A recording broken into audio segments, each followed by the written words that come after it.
Siddhartha call చేసి ఒక్కసారి జరిగింది మొత్తం చెప్పండి. ఈ కేసు నుంచి నన్ను బయటికి తీసుకురాగలిగేది సిద్ధార్థ ఒక్కడే. ఏం మాట్లాడుతున్నావమ్మా? ఈ టైంలో సిద్ధార్థ రావడం అవసరమా?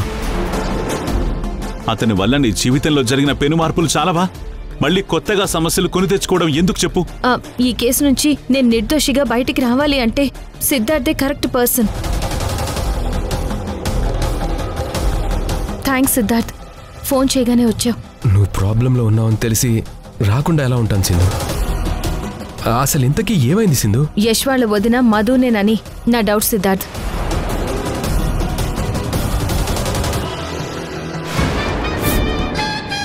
స్టేషన్ బెయిల్ వల్ల సింధు పోలీస్ స్టేషన్ నుంచి మాత్రమే బయటకు వస్తుంది అంకుల్.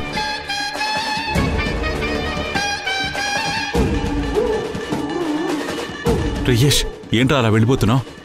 రావాల్సిన వాళ్ళు వచ్చారు కదా నాన్న, ఇంకా నాతో పనేంటి? మనసంతా నువ్వే రాత్రి 8:30 నీ ఈటీవీలో.